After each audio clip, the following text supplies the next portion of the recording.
ரோஜா teacher குடும்ப நாவல் பகுதி 5 மற்றும் இறுதி பகுதி. அத்தியாயம் 22. அக்கா, நீ இல்லாத உலகம் இது. எங்கோ எப்படியோ இதே பூமியில் நீயும் இருக்கிறாய் என்று நம்பிக்கொண்டிருந்த மனது சொன்னதால் நானும் அப்பாவும் ஏதோ கொஞ்சம் நிம்மதியாக வாழ்ந்து வந்தோம். ஏதோ ஒரு மானசீக சக்தியை கொடுத்தது அது. ஆனால் என்ன அக்கா இது? இவ்வளவு சிறு வயதில் இறந்து போகிற வரத்தையா பெற்று வந்தாய் நீ? இதற்காகவா இவ்வளவு வழிகளை தாங்கிக் கொண்டாய்? என்னக்கா அபத்தம் இது? எந்த வெல்ல முடியாத படைகளும் உலகிலேயே இல்லை என்பது போல எந்த வெல்ல முடியாத வாழ்க்கையும் உலகிலேயே இல்லையா? இனி நான் என்ன அக்கா செய்வேன்? என் மன வேதனையில் இருந்து எப்படி நான் என்னை விடுவித்துக் கொள்வேன்? சாய்ந்து கொள்ளும் சகோதரியின் தோள்கள் இனி கிடைக்காதா? சொல்லுக்கா. அப்பா வந்து நின்றார். சிறிய அளவிலான சூட்கேஸை இடது கையில் இருந்து வலது கைக்கு மாற்றிக்கொண்டார். கிளம்பட்டுமா வினோ? சரிப்பா, பத்திரமா போயிட்டு வாங்க. சரி, ஒரு வாரம்தான் வினோ. ரிஷிகேஷ் போய் சேர்ந்ததும் நான் உனக்கு கால் பண்றேன். அவசரம் ஒண்ணும் இல்லப்பா. வேணுமாமா எவ்வளவு நாள் இருக்கணும்னு நினைக்கிறாரோ அவ்வளவு நாள் இருந்துட்டு வாங்கப்பா. இல்ல இல்ல, உங்களுக்கு எவ்வளவு நாள் இருக்கணும்னு தோணுதோ அது வரைக்கும் இருந்துட்டு வாங்கப்பா. எனக்கு இருக்கிற மனநிலைமையில உன்னை தனியா விட்டு போகவும் முடியல, இங்க இருக்கவும் முடியல. பித்து பிடிச்ச மாதிரி ஆயிடுவேனோன்னு பயமா இருக்குமா என்றார் வருத்தத்துடன். கண்ணாடியை கலற்றி விட்டு இமைகளை துடைத்துக் கொண்ட அவர் விரல்கள் மெல்ல நடுங்கின. ஆமாம்பா என்று அவர் தோளை பற்றி கொண்டு சொன்னாள் அவள். நானாவது ஸ்கூலு, பாடம், குழந்தைகள்னு டைவர்ட் பண்ணிக்கிறேன். ஆனா நீங்க பாவம்பா. 4 சுவத்துக்குள்ள இருந்துகிட்டு அம்மாவையும் விசாகாவையும் நினைச்சு நினைச்சு படுற வேதனை ரொம்ப ரொம்ப கஷ்டம்பா. சரியான நேரத்துல மாமா கூப்பிட்டிருக்கார். போயிட்டு வாங்கப்பா. சரி, கேப் புக் பண்ணிடுறேன் ஏர்போர்ட்டுக்கு. என்னப்பா? சரிம்மா. அப்பாவின் உடைந்த மனதுக்கு இந்த பயணம் சற்று ஆறுதலாக இருக்கட்டும். சுழித்தோடும் கங்கையின் பிரவாகத்தில் அவர் வலி கொஞ்சம் குறையட்டும். துன்பங்களில் இருந்து அந்த இயற்கை சிறிதாவது ஆசுவாசம் தரட்டும் அப்பாவுக்கு. விமானம் கிளம்பிய பிறகே வீடு வந்து சேர்ந்தாள் வினோ. தானும் தனிமையுமாக மட்டும் எல்லா நினைவுகளையும் வழியின்றி ஏற்றுக்கொண்டு விட முடியுமா? அவள் என்ன சூப்பர்மேன் கேரக்டரா? அப்போது செல்போன் அழைத்தது. கபிலனின் எண். சொல்லுங்க கபிலன் என்றாள் வினோ மெல்ல. நிலவன் பேசுறேன் டீச்சர். நீயா? என்னப்பா விஷயம்? சொல்லு நிலவன். 5 கோடி ரூபாய் வேணும் டீச்சர். நீங்க யாருகிட்டையாவது வாங்கி தர முடியுமா அப்பாவுக்கு என்றான் வேகமாக. என்ன, 5 கோடியா? ஆமா டீச்சர், அப்பாவுக்கு படம் டைரக்ட் பண்ண சான்ஸ் கிடைச்சிருக்கு. 10 கோடி ரூபாய் பட்ஜெட் படமா. அதுவே ரொம்ப குறைஞ்ச செலவு தானா. தாமு அங்கிள் மூலமா 5 கோடி கிடைச்சிருச்சான். மிச்ச 5 கோடி இல்லைன்னா படமும் எடுக்க முடியாதான்.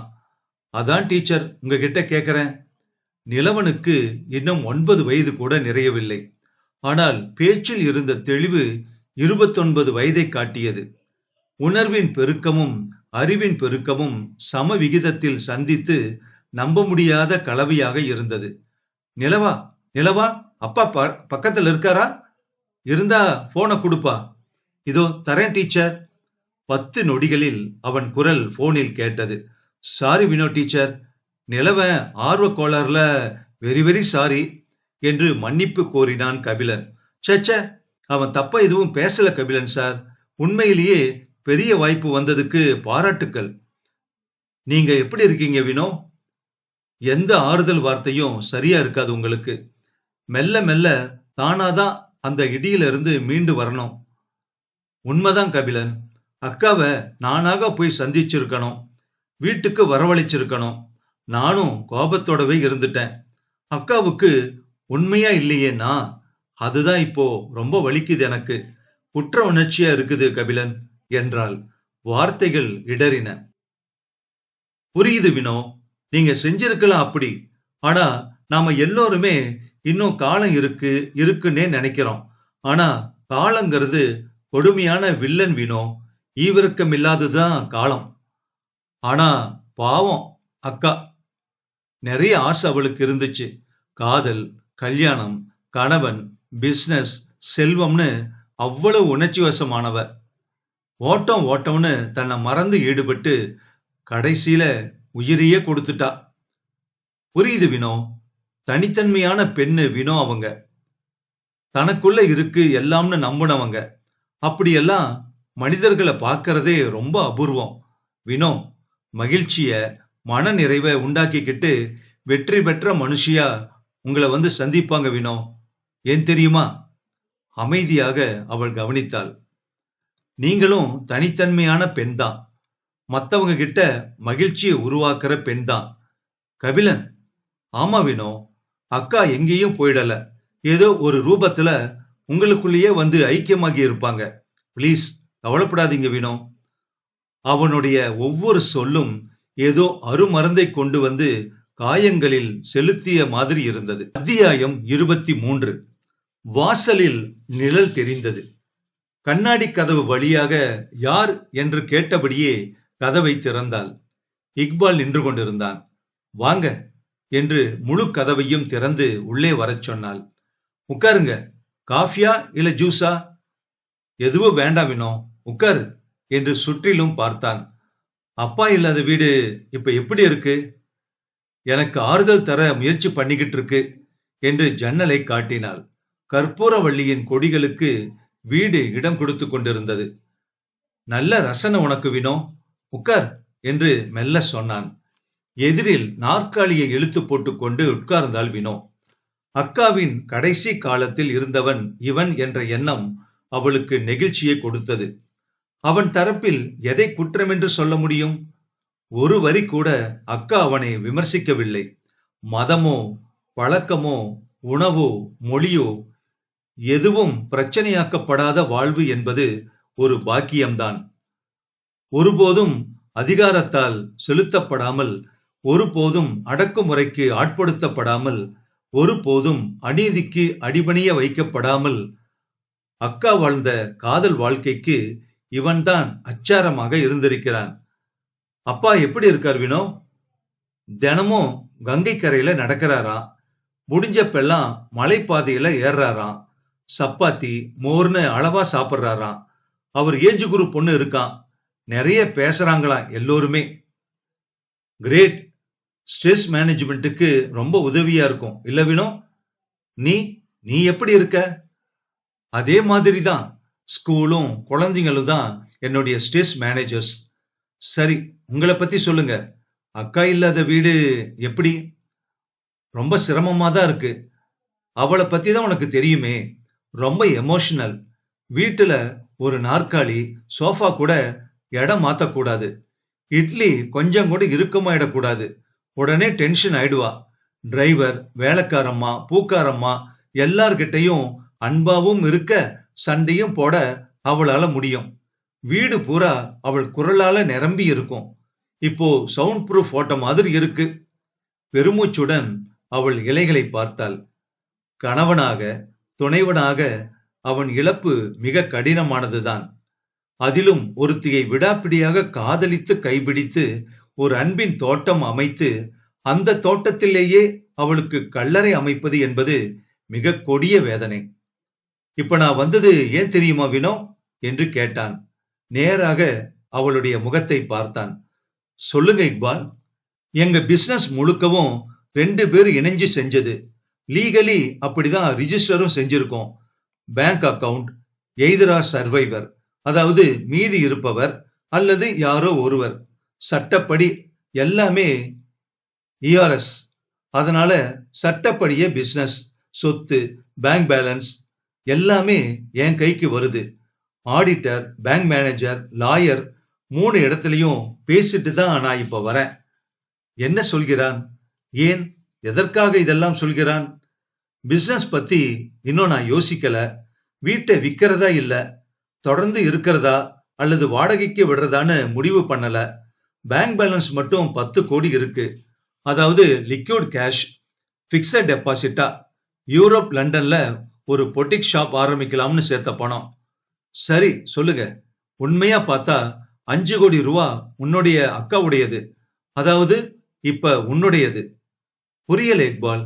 ஏன் கடைசி நேரத்துல உங்கிட்டயே அவ சொன்னாலே, இக்பால் கொடுக்கிற என் பங்கு பணத்தை நீ வாங்கிக்கோ வினோன்னு. Don't you remember? Yes, I do remember. Good. அந்த 5 கோடிய உனக்கு நான் தரேன் வினோ, பணமாவே தரேன். ஆனா ஒரு விஷயம். நிமிர்ந்து பார்த்தாள். என்ன நீ கல்யாணம் செஞ்சுக்கணும் வினோ. அத்தியாயம் 24. தாமு கவலையின் உச்சத்தில் இருந்தான். அறையின் மூலையில் இருந்த மது பாட்டிலை எடுத்துக்கொண்டு வந்து எதிரில் இருந்த ஸ்டூலில் வைத்தான்.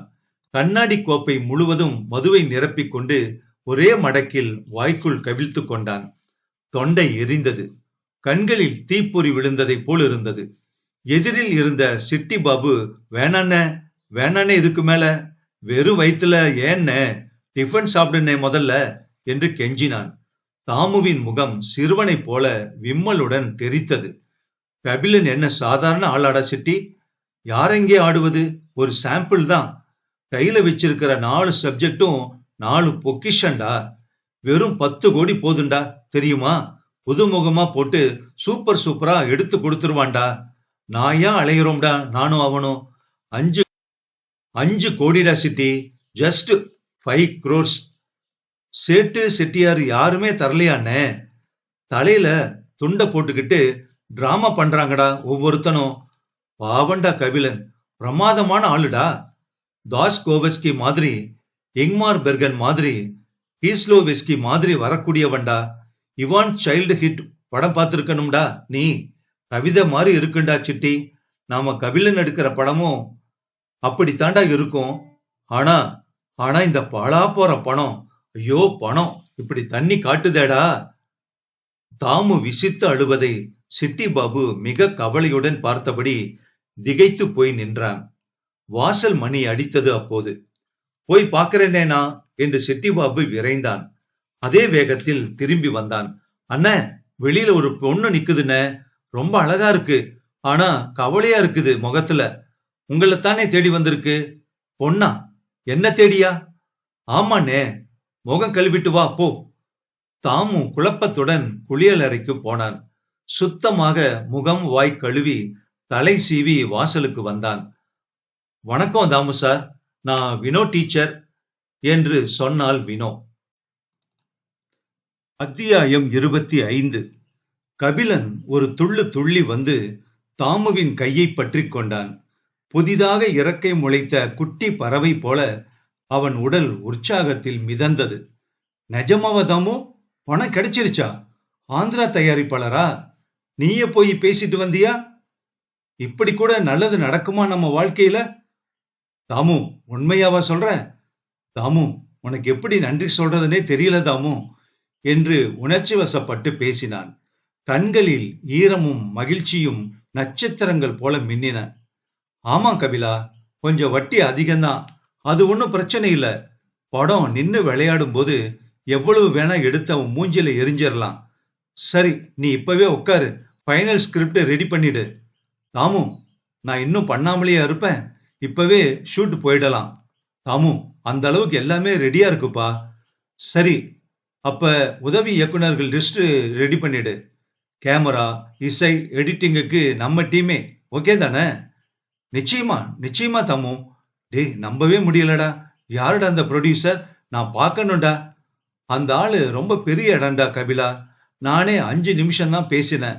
ஆனா செம கராரு. டாக்குமெண்ட்ஸ் எல்லாம் எப்பவும் தயாரா வச்சிருக்கான். நம்ம சிட்டி அனுப்பி பணம் வாங்கிக்கலாம். டைட்டில் ரெடியா? எப்பவோ ரெடி. என்ன டைட்டில் சொல்லு? ரோஜா டீச்சர். என்னது? இதுதான் டைட்டில், ரோஜா டீச்சர். ஸ்வீட்டா கியூட்டா ரோஜா டீச்சர். எப்படி? பிரமாதண்டா கபிலா. சரி, அப்ப வெள்ளிக்கிழமை பூஜை போடலாமா? காஸ்டிங் இன்னைக்கே பாத்திரலாம்டா. அதுக்கு முன்னால ஒரே ஒரு விஷயம் செய்யணும்டா தாமுனா, பிளீஸ். என்ன? கபிலன் முகத்தில் விளக்கெரிந்தது. வினோவை பார்க்கணும்டா. ஏண்டா? என்னுடைய மலை துளிடா வினோ. நான் ஜெயிக்கணும்னு தவிக்கிறவ. உலகில் இருக்கிற எல்லா சக்திகளிலும் அன்புதான் ஆற்றல் படைச்சதுன்னு சொல்லி கொடுத்தவ எனக்கு. அப்போது தொலைபேசி அழைத்தது. பார்த்தான். டேய் தாமு, வினோடா போன்ல. சரி, எடுத்து பேசு சொல்லிவிட்டு தாமு நகர்ந்து போனான். வினோ வினோ இப்பதான் உன்னை நினைச்சேன். உடனே பார்க்கணும் வினோ, உன் கைய பிடிச்சுக்கிட்டு சந்தோஷமா அழணும். எங்க இருக்க வினோ நீ என்றான் நெகிழ்ச்சியுடன். என்ன விஷயம் கபிலன், சொல்லுங்க. சினிமா வாய்ப்பு கனவாக இருந்தது இல்லையா, அது இப்ப கையில வந்திருக்கு வினோ. பணம் கிடைச்சிருச்சு. அப்படியா? சூப்பர் கபிலன், ரொம்ப மகிழ்ச்சி. பிரமாதமா பண்ணுங்க. இப்படி ஒரு படம் உலக சினிமால கூட வந்ததில்லைன்னு பேச வைங்க. கபிலன், நானும் ஒரு விஷயம் சொல்லணும் உங்ககிட்ட. சொல்லு வினோ. அப்பா ரிஷிகேஷ் வர சொல்றார் கபிலன். அவர் நண்பருக்கு இருதய ஆபரேஷனா, உதவிக்கு வரணுமா. உடனே நான் கிளம்ப போறேன். என்ன, உடனே வா? ஒரு தடவை உன்னை பார்க்கணும் வினோனா என்று அவன் தவியாய் தவித்தான். உன்னுடைய ஊக்கம், பிரியம், புரிதல், உதவி எல்லாம் மட்டும்தான் என்னை இயங்க வைக்குது வினோ. நீ தாராளமா போயிட்டு வா. ஆனா ஒரே ஒரு தடவை உன்னை பார்க்க அனுமதி கொடு வினோ. அடடா, என்ன கபிலன் இது, குழந்தை மாதிரி. இன்னும் 1 மணி நேரத்துல பிளைட், எனக்கு நிறைய வேலைகளை முடிக்கணும். பிளீஸ் கபிலன், வேலைய உடனே தொடங்குங்க நீங்க. செய்யறேன் வினோ, உடனே செய்யறேன். அது முடியட்டும், ரிலீஸ் ஆகட்டும், பேரும் புகழும் தேடி வரட்டும். நான் ஓடி வருவேன் கபிலன். அது வரைக்கும் நாம சந்திக்க வேண்டாமே. அதை கேட்டு அவன் உடைந்து போனான். அத்தியாயம் 26. வினோ, தெரியுமா உனக்கு, நீ இல்லாமல் போய்க் கொண்டிருக்கிறேன். இறந்த காலமாக ஆகிக் கொண்டிருக்கிறேன். உருவமற்ற ஒரு வலி என்னை ஆளுகிறது. பார், வந்து பார் வினோ. ரோஜா டீச்சர் எப்படி தமிழ் சமூகத்தால் கொண்டாடப்படுகிறது என்று பார். படம் பார்த்துவிட்டு ஒவ்வொருவரும் தங்களையே நேரில் பார்த்ததாக வந்து உருகும் அதிசயத்தை பார். இதை கண்ட பிறகு வாழ்வின் அனைத்துமே உன்னதம்தான் என்று அழுகிற மூதாட்டியை பார். ஒரு கலைஞனின் தொழில்நுட்பத்தோடு என்னை நீ சரி செய்து விட்டாய் என்று கார்கில் போரில் கால்களை இழந்த இளைஞன் வந்து சிரிப்பதை பார். வினோ, எல்லா அரங்குகளிலும் 100 நாட்கள் தாண்டி ஓடிக்கொண்டிருக்கிறது வினோ. நம் திரைப்படம் வசூலில் புது சாதனை, விருது பட்டியலில் இடம், வெனிஸ், கேன்ஸ், கோவா திரைப்பட விழாக்களில் சிறப்பு திரையிடல், பத்திரிகைகளில் 90 மார்க், விமர்சனங்களில் நட்சத்திர அந்தஸ்து. எப்படி இதெல்லாம் தெரியுமா வினோ? நீ சொன்னாயே, டாஸ்க் என்று, வென்று காட்டு என்று. இதோ காட்டிவிட்டேன். வா வினோ. எங்கே நீ? அவன் அழுதான். அப்போது தாமு விரைந்து வந்தான். கிரேட் நியூஸ் கபிலா, ஜனாதிபதி விருதுக்கான பட்டியல்ல இருக்கா நம்ம படம். இது ரகசிய தகவல்ரா. சரி, ஏறக்குறைய உறுதியான தகவல் தான் கபிலா. அப்படியே மேகத்துல இருக்கிற மாதிரி இருக்குடா. நீதாண்டா இதுக்கு எல்லாமே காரணம். தவம் மாதிரி பண்ணிட்டடா. பிரமாதம் போ. தாமு, காதல் கதையில அண்டர் கரண்ட் மாதிரி நீ சொன்ன மதம், அரசியல், புரட்சி, கல்வி, மருத்துவம்னு எல்லாமே ரொம்ப சரியா ரீச் ஆயிடுச்சுடா. மண்டிக்கிட்டு வாழ்றதை விட நிமிர்ந்து நின்னு சாகிறதே மேல்னு சேக்குவாரா வார்த்தைகளை ரோஜா டீச்சர் சொல்ற போது தியேட்டர் கதறுதுரா கபிலா. உண்மையிலேயே நீ ஜீனியஸ்டா கபிலா, தொண்டை அடைக்க சொன்னான் தாமு. வினோ எங்கடா தாமு? அவன் பரிதாபமாக கேட்டான். ஜெயிச்சதும் வரேனாலே. என்னடா, ஏன்?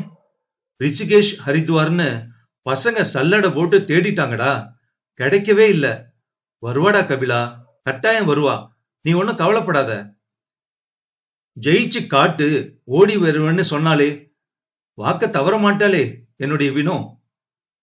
ஐயோ கபிலன், எப்படி சொல்வேன் நினைத்து கொண்டான் தாமு. வினோ வரமாட்டாள் கபிலன். அவளுடைய இதய துடிப்புகளை உன் கனவுக்குள் செலுத்தி விட்டாள். தன்னையே விதையாக இட்டுவிட்டாள். உன் வாழ்வின் கோப்பையை வெற்றியால் நிரப்பிவிட்டு அந்த பேதை பெண் தன் வெறுமையை சுமந்து கொண்டு போய்விட்டாளடா. தாமு மனதுக்குள் நினைத்து கதறினான். சரி, எழுந்தர்றா. இன்னைக்கு சாயங்காலம் பாராட்டு விழா இருக்கு, நினைவு இருக்குல்ல?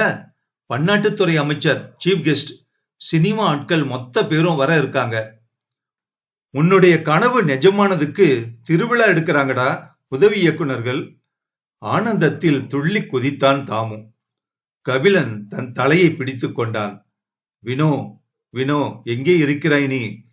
நீ இல்லாத இந்த வாழ்வு அர்த்தமற்றது வினோ, கதறியது அவன் மனம். அத்தியாயம் 27. தினசரியின் பக்கம் முழுவதும் வந்த அறிவிப்பு ஆக்கிரமித்திருப்பதை பார்த்தபடி அவள் இருந்தாள். கபிலன், போதும் எனக்கு. இங்கே ஓரிடம் கிடைத்து விட்டது உனக்கு. இனி நீ ஆளப் போகிறாய். உனக்கு கிடைத்திருக்கிற இந்த தங்க சிம்மாசனத்தில் நான் ஒரு சிறு கடமையைத்தான் செய்திருக்கிறேன் கபிலன். தங்கத்தை புடம்போட என் நெஞ்சத்தையே நெருப்பாக்கி கொடுத்தேன். அவ்வளவுதான். விஷ புற்களை நீக்கிவிட்டு நீ துளசியையும் ரோஜாவையும் பயிர் செய்வாய். புதிய விதிகளை உண்டாக்கி புதிய பிரியங்களுடன் புதிய கலைப்படைப்புகளை உருவாக்குவாய். நீதிக்கான எல்லா பாதைகளும் அடைபட்ட நிலையில் உன் ஆக்கங்கள் நிமிர்ந்து நின்று வாதாடும். கபிலன், இது போதும். தலைவிதிகள் கிரகங்களிடம் இல்லை, கரங்களிடம் இருக்கிறது என்று நிரூபித்து விட்டாயே. இது போதும் கபிலன். வினோ, இக்பால் வாசல் வந்து நின்றான். வாங்க இக்பால். அப்பா அதோ படுத்திருக்கார். எழுப்புறானே. நோனோ, உன்னதான் பார்க்க வந்த. நீ கிளம்பு. எங்க மறந்துருச்சா என்னுடைய நிபந்தனை? இல்லை இக்பால் என்று நிமிர்ந்து உறுதியாக சொன்னாள். நேர்மையை பெரிய செல்வமாக மதிப்பவனா? அக்காவோட பங்க கொடுக்க முடிந்த உன்னுடைய பெருந்தன்மையான மனசுக்கு நன்றி இக்பால். எல்லாம் நல்லபடியா முடிஞ்சது. இல்லையே, நம்முடைய திருமணம் இன்னும் முடியலையே. நான் ரெடியா இருக்கேன் இக்பால், போலாம். தேங்க்யூ வினோ. எதுக்கு? நீ கொடுத்த வாக்க நிறைவேற்ற வர்றியே, அதுக்குதான். அவள் மௌனமாக இருந்தாள். பின் இருவரும் அங்கிருந்து கிளம்பினார்கள். அத்தியாயம் 28 மற்றும் இறுதி அத்தியாயம். விழா மேடை, நவீன விளக்குகள், இருக்கைகள், லேசர் ஒளிகள், மலர்கள் என்று பளபளத்தது. திரையுலகம் பிரமிப்பு பார்வைகளுடன் வந்து அமர்ந்திருந்தது. விழாவின் ஒரே மையப்புள்ளியாக கபிலன் இருந்தான். மைக் பிடித்த அனைவரும் படம் பற்றி பிரமிப்பாக, திகைப்பாக, உவப்பாக, பாராட்டாக பேசி தள்ளினார்கள். கபிலன் உணர்ச்சிகள் உறைந்த நிலையில் அமர்ந்திருந்தான். நல்லதா கெட்டதா? எது நடக்கிறது? யார் வாழ்வு இது? யோசனை ஓடியது. அடுத்ததாக கபிலன் அவர்கள் பேசுவார்கள். கைத்தட்டல்கள் அரங்கை பிளந்தன. மலர்கள் கொட்டப்பட்டன. அவன் பேச எழுந்தபோது தாமு மைக்கை பிடித்தான். ஒரு நிமிஷம் கபிலன், இப்ப இக்பால் பேசுறார். இக்பால் அங்கே வந்தான். அரங்கு மௌனித்து கவனித்தது. வணக்கம். நான் யார் என்பது முக்கியமில்லை. நான் சொல்லப் போகிற விஷயம் முக்கியமானதும் சுவாரஸ்யமானதும் உண்மையானதும் ஆகும். கபிலன் சார், உங்களுக்கு தெரியாததில்ல. எதுவுமே சுலபமாக கிடைச்சிருச்சுன்னா அதன் மதிப்பு நமக்கு தெரியாது இல்லையா? அந்த 5 கோடி பணத்தை போல. கபிலன் சட்டென்று இக்பாலை நிமிர்ந்து பார்த்தான். உள்ளே ஏதேதோ நினைவுகள் துடிதுடித்து ஓடியது. வினோவின் சகோதரி விஷாகாவின் கணவன் இக்பால் தான் நான். விஷாகா இறந்ததும் வினோவிற்கு அவள் உரிமையான தொகை 5 கோடியை கொடுக்க வந்தபோதுதான் உங்கள் இருவரின் பிரியமும் தெரிந்தது எனக்கு. தாஜ்மஹாலின் நினைவும் காதல் வலியும் நினைவுக்கு வந்தன. கலை படைப்புகளும் காதல் வலி சுமக்கும் நெஞ்சிற்கும் இருக்கும் தொடர்பும் எனக்கு புரிந்தது. ஷாஜகானின் வழிதானே தாஜ்மஹால், லிசாவின் வழிதானே மோனலிசா. அதுபோல உங்கள் உள்ளத்திலும் ஒரு உணர்வை உண்டாக்கினால் ஒரு அற்புதமான படைப்பு வெளிவரும் என்று நம்பினேன். உங்கள் இருவரிடையே பிரிவை உண்டாக்கினேன். நேர்மையான வினோ உங்களை சந்திக்க முடியாதபடி ஒரு நிபந்தனையை விதித்தேன். எல்லாமே சரியாகவே நடந்தது. இதோ இன்று வெற்றி விழா. வினோ, என்னை மன்னித்து விடு. இந்த நாடகத்தில் உன் அப்பாவுக்கும் ஒரு பங்கு உண்டு. இன்றும் என்றும் நீ என் இனிமையான சகோதரிதான். வா வினோ. வினோ மேடைக்கு வந்தாள். தடுமாறினாள், அழுதாள், சிரித்தாள், நிலவனை இழுத்து அணைத்துக் கொண்டாள், முத்தமிட்டாள். இக்பாலுக்கு கரம் கூப்பி வணக்கம் சொன்னாள். கபிலன் எழுந்து வந்தான். வினோவை நோக்கி கை நீட்டினான். குட்டி பூவாய் அந்த கரத்தில் அடைக்கலமானாள் வினோ. ரோஜா டீச்சர் குடும்ப நாவல் முற்றும். இந்த கதையை கேட்டதுக்கு அப்புறம் என்ன தோணுது? காதல் ஒரு மகத்தான பொக்கிஷம், மகத்தான ஒரு விஷயம்ங்கிறது யாரும் மறுக்கிறதுக்கே இல்ல. மறுக்கவே முடியாது. ஆனா, அதை சுத்தி நடக்கக்கூடிய விஷயங்கள் ரொம்ப அற்புதமானவை. காதல் எப்படி அற்புதமோ, அதை விட அதை சுத்தி நடக்கக்கூடிய விஷயங்கள் எல்லாமே பொக்கிஷமான விஷயங்கள்னு சொல்லலாம். ஆனா, அத அடையறதுக்குள்ள நம்ம எவ்வளவோ சோதனைகளையும், பிரச்சனைகளையும் எதிர்கொள்ள வேண்டியிருக்கு. சமாளிக்க வேண்டியிருக்கு. அந்த நிலைமையில அவனுக்கு உதவி செய்யணும்னு வினோ நினைக்கிறாங்க. அத நிலவனும் கேட்கிறான் அந்த உதவிய. பண உதவி கேட்கிறான் வினோ கிட்ட. அதுக்கான வாய்ப்பு இக்பால் மூலமா வருது. ஆனா, அவன் ஒரு கண்டிஷன் போடுறான். இந்த இடத்துல இக்பால் வில்லனா அப்படின்னு தோணுது. ஆனா, ஏற்கனவே இதுக்கு முந்தின பகுதியில நான் சொன்ன மாதிரி இந்த கதையில யாருமே வில்லனோ கிடையவே கிடையாது. அந்த அளவுக்கு ரொம்ப அழகா இந்த கதைய அமைச்சிருக்காங்க. சொல்ல வந்த விஷயம் நம்மகிட்ட திறமை இருந்தா கண்டிப்பா முன்னேற முடியும். அதுக்குள்ள நம்ம நம்பிக்கைய தளர விட்டுறக்கூடாது. அந்த நம்பிக்கையோட இருக்கணும். அதுக்கு ஒரு பெண்ணோட ஆதரவு. அதிலயும் குறிப்பா ஒரு காதலியோட ஆதரவு இருந்தா எந்த மனிதனும், எந்த ஆண்மகனும் ஜெயிக்க முடியும். அதே போல தான் வைஸ் வெர்சா. பெண்ணுக்கும் அப்படித்தான். ஒரு ஆணோட சப்போர்ட் இருந்ததுன்னா, கண்டிப்பா அவங்க எந்த ஒரு வெற்றியையும் அடைஞ்சு உச்சத்துக்கே செல்ல முடியும்.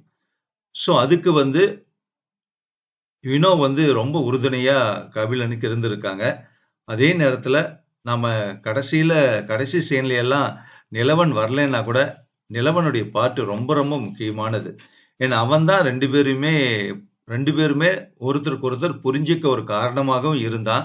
"நீ அவள விரும்புற, ரோஜா டீச்சர விரும்புற, அதனால ஊர விட்டு போலான்னு சொல்ற மறக்கறதுக்காக, இதெல்லாம் நடக்காதுப்பா. எனக்கு ரோஜா டீச்சர் வேணும்." அப்படின்னு உறுதியா சொல்லக்கூடிய கதாபாத்திரமாக இருந்த நிலவன் கேரக்டர் எனக்கு ரொம்ப ரொம்ப பிடிச்சிருந்தது. முதல்ல அடமென்ட்டா இருந்தாலும், அதுக்கப்புறம் திருந்தி வந்துர்றான். கதை ரொம்ப பிடிச்சிருந்தது. கண்டிப்பா இந்த கதை சம்பந்தப்பட்ட உங்க கருத்த சொல்லுங்க. இன்னொரு நாவல்ல சந்திக்கலாம். நன்றி.